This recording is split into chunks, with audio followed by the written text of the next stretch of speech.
Hello and welcome everybody. Thank you so much for joining us for a new episode of Anewgo of New Home Sales. I'm your host, Anya Chrisanthon, and joining me today is Grace Frank. Grace is a real estate agent. She has one of the most successful teams in Chattanooga, specializing in new construction. So I thought, who better to get us through the end of this year and get us on the right track for 2026 so that we can all sell as many homes as we possibly can to reach our year-end goals and hopefully get our new year started on the right foot. So welcome to the show, Grace. I am so very excited to have you on today. Yeah, thank you so much. It's great to be here. So, Grace, why don't we start off with giving our listeners a little bit of a background on who you are? So, if you don't mind telling us your life story and how did you get into new construction? Oh, okay. So I was in corporate America for a very long time. And in 2006, I had been an investor for about 10 years prior to that. But in 2006, when we moved to Chattanooga, I made the decision to go full time into real estate. It's been a passion of mine for a long time. I've done a lot of flips. And so when I was studying, okay, what's one of the best ways to have strong relationships, repeat business? Obviously, one of the top things that came up was new construction and developing relationships with builders and developers and becoming very successful in that area. I had worked in healthcare doing business development from the front end on new construction, but more commercial. But I've always loved new construction and enjoying working with people, getting through that process because it is very unique and it's not for everybody. So that's how I started in new construction, and over time kept building relationships with more builders and developers. Because I have an MBA in marketing, it allowed me to be more unique and customized in branding them specifically for their projects, not that it was my brand, but creating their brand. And I think that's really important for builders and developers to understand, is that they need to create their brand. Yes, absolutely. Especially when the market is so competitive, It is. you can't just differentiate with, well, we build better homes, right? You really Mhm. have to create a story around that.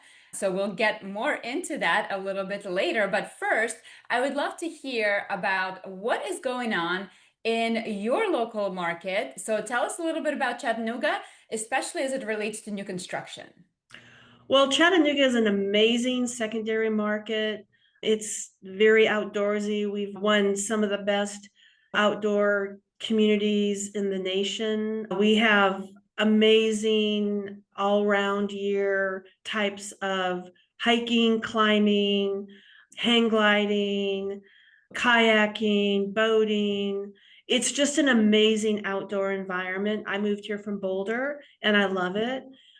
It's a really dynamic little town. It has a lot of really great restaurants.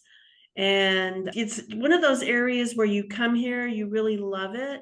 But it's a larger area and it's unique because Chattanooga is at the edge of Georgia, Tennessee, and Alabama.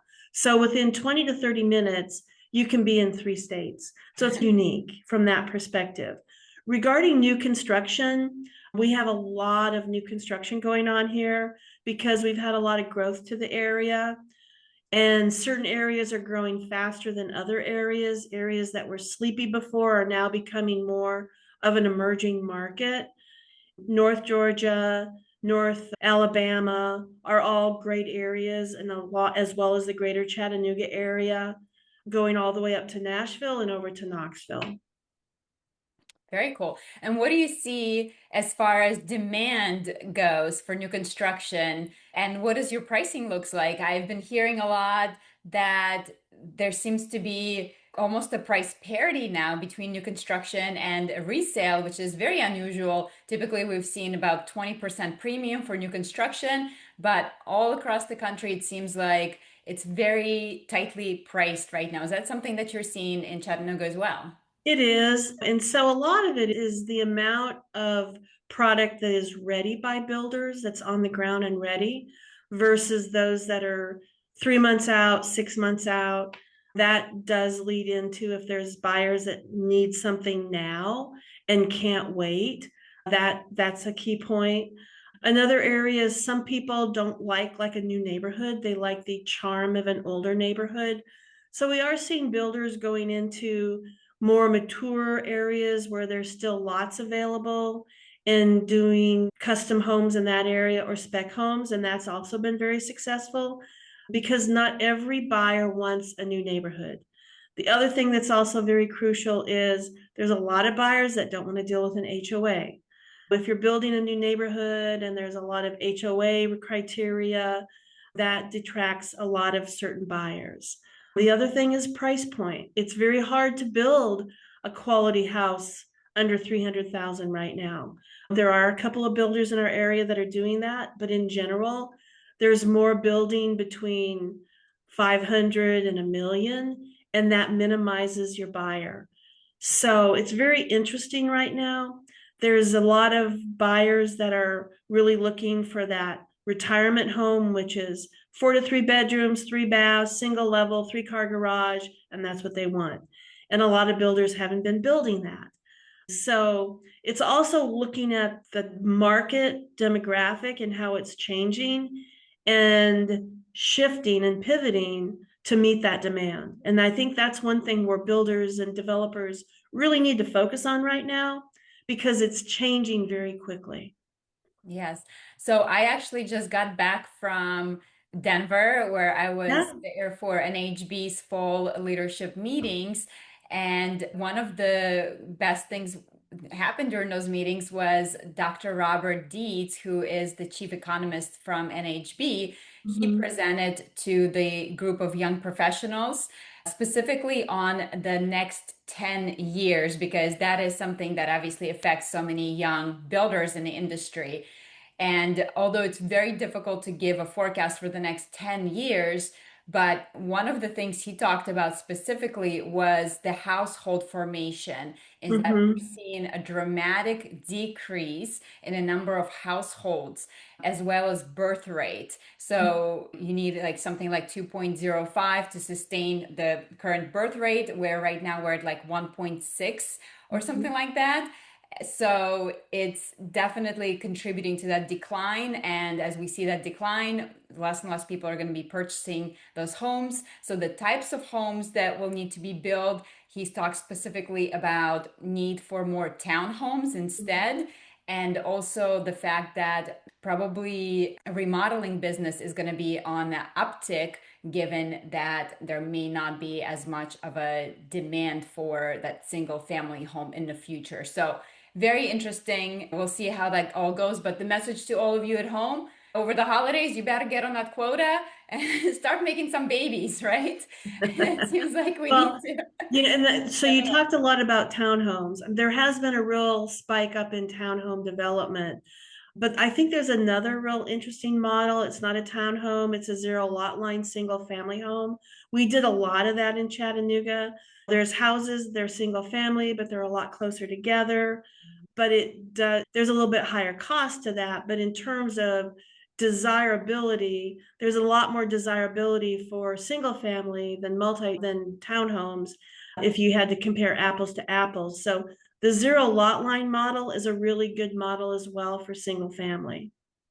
Absolutely. So yeah, the point is that we're definitely going to have to be more creative going Yes. forward. Well, and So design is going to be everything. And a lot of the builders that I work with, they'll let me come through as they're doing the construction and refine some things. That's why we do open houses, is because when we do open houses, we learn from buyers what they like, what they don't like about a home. And so I use open houses as kind of like mystery shopping. mhm. But I think that builders need to be very focused on their design, and I've seen so many make costly mistakes that make their products stand still. Yeah. Can we talk a little bit about that? So, with most recent trends, if you can name two or three different things that you think are really a must or something that new construction buyers are specifically looking for, is that something you're incorporating into your homes? Right. So obviously, 2 stories are a lot less expensive overall to build than single story, but there is a very larger demand for single level. I think micro homes are going to do well. but I think they have to be priced well and have really nice features in order to be successful.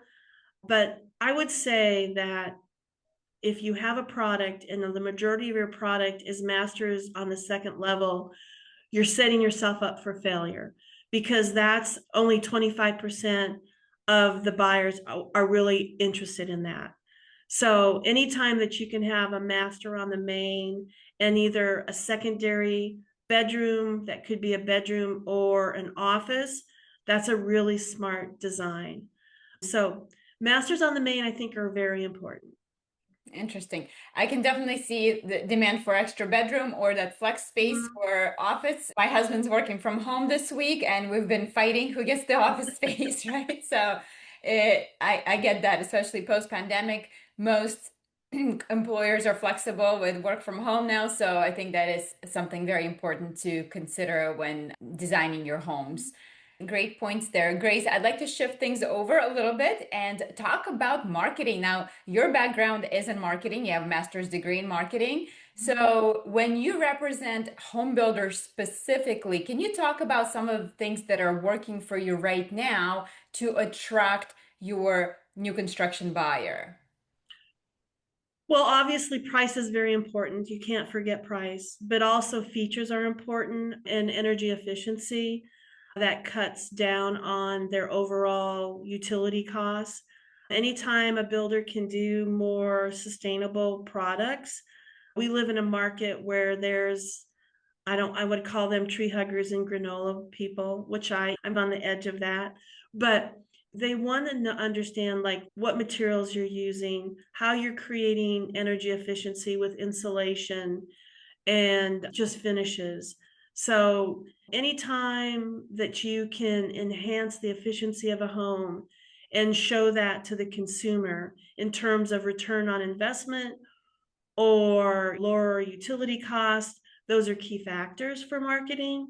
Also, it's like the features of the home that make it a more livable home. People like to feel like their home is very livable and usable, and not just a house, but how they can use the home as a real livable part of their family.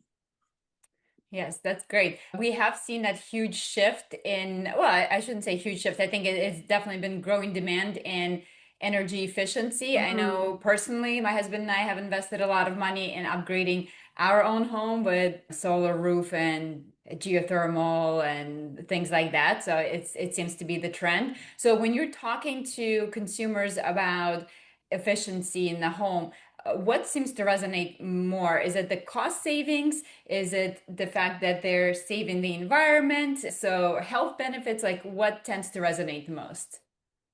Well, it depends on the target market. Like baby boomers have a different perspective than next gen, who have a different perspective, and millennials. So there's different target markets and what's most important to them. A lot of home buyers that are first time home buyers are obviously focused on how to make their property less expensive. So energy efficiency is a very big part of that. A baby boomer who has more discretionary income, they may be thinking, well, if I put this new solar system in and over the next 7 years, my return on investment is there and I'm making a difference in the impact on our environment, I'm okay with that. So that's what I try to tell people is find out what's important to you. I have an organic farm and I actually bring a lot of buyers out there to see about solar and creating a solar garage and rainwater catchment and things like that. And what's important, what can work. A lot of it depends on where you're at and what actually can work more efficiently than not. And a lot of that depends on what, like in the Southeast, electricity is pretty cheap compared to other areas of the country. However, you can still cut your bill in half if you do solar. Same water. Water is pretty reasonable here. So every part of the country has their own issues about, is water scarce? Is rainwater catchment really going to help make a difference? Do I have enough sun to really have a great solar system? Do I need to think about wind? But at the end of the day, my HVAC system that I use, the insulation that I use, how I structure the walls to make it more energy efficient, the materials I use that are longer life are all key factors. Yes, definitely. So I would love to hear about some of the objections that you're currently hearing from your clients, and as it relates to just buying a house and also specifically to buying new construction. What are you hearing right now? So interesting, ductless systems, which are all well known all over Europe and have become more popular here, are still a struggle with a lot of end users versus a traditional duct and HVAC system. We've done some net zero projects where it was required to have the ductless system, and there's still an obstacle with a lot of buyers of having a full house on a ductless system versus a central heat and air. That's been a struggle with some of our homes staying on the market longer when you're doing a full ductless system. The other thing that's kind of an obstacle is price. Obviously, typically doing more energy efficiency is more expensive. So if you're trying to have an affordable home for those individuals between 300 and 375 to 400, it's harder to do with the upgrades that are required and just the construction costs currently. Mm, for sure. Now, Grace, I know you also work with a lot of relocation buyers. So, can you share some of the best tips or advice for home builders specifically who may have those clients that are relocating either from across the country or across state lines? Well, again, it depends on the age group of the demographic, but typically right now, what I'm seeing in relocation are those early retirees that can work from home. Our area has a very high energy efficient fiber optic system, so people can easily work remotely from our area all over. Like our farm has fiber optics. We're out in the middle of nowhere. So this whole region has a very progressive fiber optic systems for internet service. But when you have that, you still need to think about, okay, am I seeing more buyers that are downsizing? They want a nice house. They're looking at 2,500 square feet, but they want to have single level.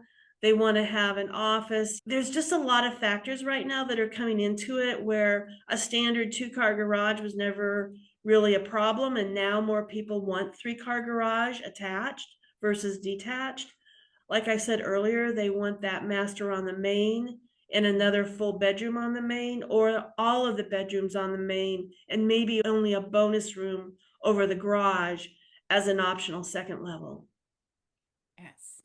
Now, are you still seeing negotiations happening for price? So you said obviously price is a big thing right now with buyers. So do you still see builders offering incentives? And then maybe talk us through some of the best practices of negotiation with specifically new construction buyers, because you don't want to give away everything, Right. right? You still want to be profitable at the end of the day, but especially in the softening market, you do have to give something to make a deal. One of the things that a lot of builders have done is formed a relationship with a strong lender that they can offer 2-1 buy downs or a lower interest rate. A 2-1 buy down does that. They're just offering 2 years of a lower interest rate that the builder is willing to take that buy down cost and give that to the buyer. Other builders will do like $10,000 to $15,000 in designer features. Mhm. So it really depends on if it's a spec home. Custom homes really are custom homes, and there's not a lot of negotiation on that. And a lot depends on, is the builder developer doing a flat fee, or are they working off of a percentage of cost? I have a lot of builders that are focusing more on a flat fee because they're focusing that, why should I make more money when you decide to upgrade your faucets? Mhm. So I think a flat fee model for new construction is a great way, and a lot of buyers are looking at that. But I would say that on custom, it's a lot smarter to have a designer that you're working with that can help with finishes for buyers. It makes it a lot easier. Yes, I mean, with custom homes, it's the other spectrum of it, right? Like when you have so many choices, we can have a choice It really paralysis. becomes a very big challenge. And we do help builders with that, with optional site options for selection. But the less you can get carried away with it in terms of too custom, but like here's like package one, package two, package three, more that you can do that to eliminate a lot of confusion with selection is a lot smarter. Yes, absolutely. Great. So, what do you think? Is there a trend right now that you're seeing with home buyers, specifically for new construction, that you think a lot of builders are overlooking right now? We did talk a little bit about design. Is there anything else that you think that's important for our builders to understand? Well, I think that how people are living right now is very different. And I am seeing a lot of people that are looking for a secondary home that's on the property for a mother-in-law or a father-in-law that's kind of like a nice studio apartment, like anywhere from 500 to 750 square feet that's available, that's part of their property. I'm seeing a lot of that. And so you have to think about how you're placing homes, where if somebody wants to add something like that, how you've done things, like if you have to do septic or things like that, that you've thought through that if somebody wanted a secondary, smaller home on the property. For sure. Sometimes I wish I could build a secondary home on my property just to get Yeah, away from the wall. yeah. There's a lot of people looking for that right now. Yes, for sure. Now, Grace, if you had to make one bold prediction for new construction sales for 2025, 2026, what do you think it would be? Wow, that's a really good question because I always say go big or go home. And I think with builders right now, I I believe that they really need to focus on how they're building for multi-generational options for people, but allowing the structure to be flow a little bit differently than they have been to accommodate different options for people. Have more flex spaces that give people more options. It's not just, oh, this is a bedroom. So I think having more creative flex spaces, but also kitchens are huge for people. And when you do not have enough countertop space or cabinets or things like that, it's a real turnoff. So I think if there's an area that builders really need to focus on, it's bathrooms and kitchens and how they flow and that they feel like they are, wow, I love this. Right. But I think sometimes builders do not pay enough attention on the kitchen area. And I think that is huge. Right. I mean, kitchens and baths, that what we say, that's what Best sells the return home, on right? investment. Especially for somebody looking for new construction, I think you expect to see an elevated kitchen versus like what's out there right now, even homes from 2000s, but their Mhm. outdated design, etc. So, yeah, that's a huge opportunity to stand out from resale homes Yeah. specifically is to, And also timelessness. yes. Creating timelessness in a home, Mhm. not making it too trendy, but making it timeless. I feel that timelessness and really focusing on how the kitchens are, how they flow into the entertaining area, and ensuring that you're thinking about multi-generational living. Yeah, great advice. And what advice would you give to builder sales teams specifically who are trying to navigate the shifting market right now? Well, obviously, they should be doing open houses all the time because right now, a lot of buyers aren't selecting buyer's agents. They're going to open houses and figuring out what they like and what they don't like. And if you're not using open houses to learn about the market and what they think about the design and what they would improve on the design, you're really falling short. So I'm a big proponent of open houses. We do a lot of open houses. Open houses are great for mystery shopping, are great for focus groups, are great for getting people in the doors. And so do more open houses. Yes, definitely. Now, Grace, I know this question was not something that we spoke about earlier, but now that we're talking, I can't help but be curious. How has commissions been impacted, if at all, since the lawsuit? Are you seeing that the agents are following the new rule where you're not technically supposed to offer the commission to the other side? Here, I've been seeing some threads on Facebook saying that it's still happening. So, can you talk a little bit about commissions? Have they increased, decreased, stayed the same? What the negotiation for commissions has looked like on both, specifically, new construction, of course, but I'm also curious on a resale side because that's obviously a little bit different there. Right. Well, really not a lot's changed if you're successful as a strong listing agent. Obviously, you want to ensure that buyers feel like the buyer's agent compensation is handled and that it's not something that they're paying. So most of the time when I'm sitting down with a builder or developer, I'm saying, in fact, there's times when we actually increase the buyer's agent's compensation to make it more desirable for them to want to think about your homes. And I've done that very successfully when markets are odd.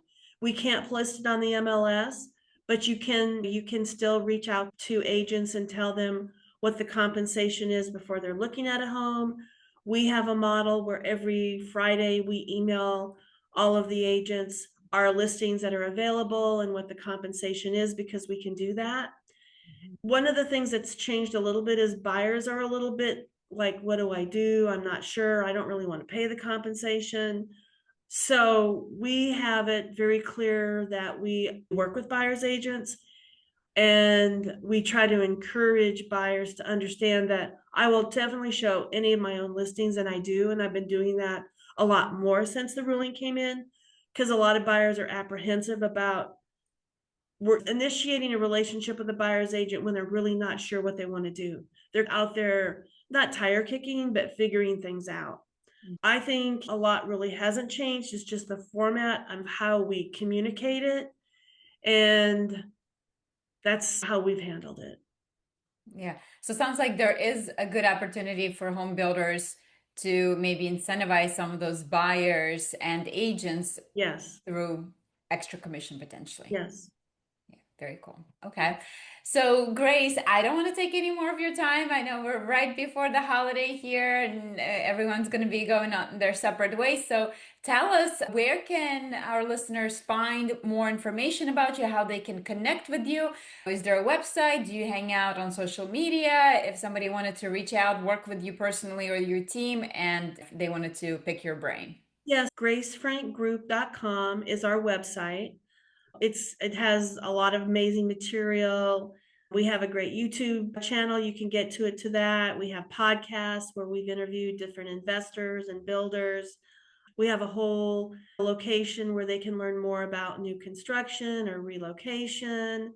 Just if they go to gracefrankgroup.com, they can learn about anything possible about our team and our approach to real estate and a lot about our neighborhoods that we work with. But we love to work with builders, relocation, developers. We help find land. We put weird deals together to create a development over time. So we're very creative about trying to get things to the next level with builders and developers. Very cool. So, guys, make sure to check out Grace and her team for all of your real estate needs. And, Grace, before I let you go, was there anything that I did not ask you today that you think is important for our listeners to understand about any of the topics we discussed or didn't discuss? Well, I think a lot of people need to understand that new construction is amazing because you get a lot of years of low maintenance if you're working with a good quality builder and they have a great builder's warranty. But I think people need to remember that you should always have even a new construction home inspected because there's things that happen during the process that sometimes you just they just happen. And so new construction isn't perfect and you need to understand that it's as close as you can get, but there will be challenges. And so get a home inspection still, work with a quality builder that's really committed to committing to you, and that they really respect their home warranty and they stand behind it. Yes, great advice. Well, Grace, thank you so much for being on today's Yeah, show. It thank was a you pleasure for to get having to me. know you, and thank you for sharing such great advice. I'm sure our listeners would appreciate all the experience that you shared with them today. Thank you so much. Thank you. Bye bye. Bye.